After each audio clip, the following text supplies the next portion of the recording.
আমাদের সরকার যা বলে তা বাস্তবায়ন করে।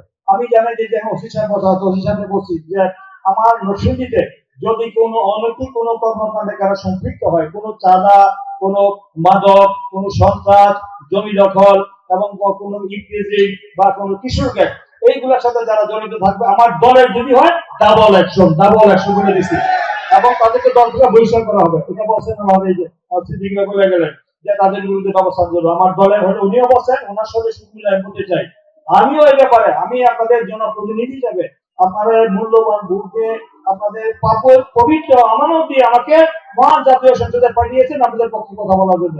আল্লাহকে হাজির নিজে রেখে আপনাদের যেসব দাবি দেওয়া রয়েছে, আপনাদের নাগরিক সুযোগ সুবিধার জন্য যা যা করা দরকার একজন জনপ্রতিনিধি হিসেবে সমস্ত কাজ আমি পর্যায়ক্রমে বাস্তবায়ন করবো। একটু রাস্তা পিছিয়ে রাখবেন, আমি না পারলে বাকিরা আমার সবচেয়ে বড় ভাই সিদ্দিক ভাই ওই কাজগুলো করে দিবেন, এবং আবদার বলি ভাইও অনেক কাজ করতে পারবেন।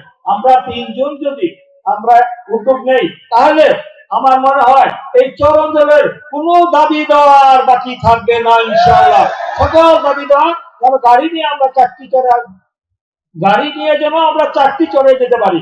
ওই জন্য ব্রিজের কাজ শুরু হবে খুব তাড়াতাড়ি। ইতিমধ্যে ব্রিজের প্রক্রিয়া শুরু হয়েছে আমাদের, যেটা নোটসেন হাইওয়ে থেকে, যেটা আলোকবাড়ি থেকে আমাদের শ্রীনগর, ওইদিকে আমাদের আমরা জানজিতামপুর থেকে আমাদের ওইদিকে করিমপুরের সেটার ব্রিজ হবে, যেন চারটা চড়ি আমরা ব্রিজ হবে, আমরা গাড়ি নিয়ে যেতে পারি। সেই ব্যবস্থা আমি পার্লামেন্ট আবার উত্থাপন করেছি, ইনশাআল্লাহ বাস্তবায়ন হবে।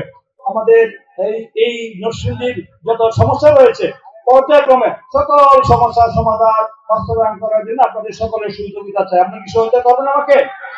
আপনারা যদি সহযোগিতা করেন ইনশাআল্লাহ আমি আপনাদের পাশে থেকে আপনার চর অঞ্চলের কাজ শেষ করবার অন্যদিকে নিয়ে যাবো। চর অঞ্চলের মানুষের এই মুখে কথায় না, আমরা কাজে বিশ্বাসী।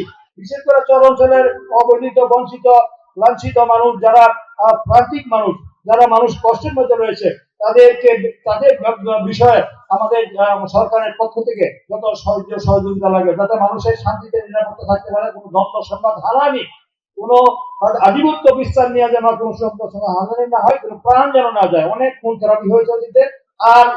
আর যেন ইন ফিউচারে আমি সবাইকে অনুরোধ করব, এই যে এই এলাকায় আমাদের নেতৃবৃন্দরা আমরা আছি, আইন প্রয়োগকারী সংস্থা আছে, আইন নিজের হাতে তুলে নেবেন না, আপনার ধৈর্য, সংযম, সহনশীলতার পরিচয় দিবেন।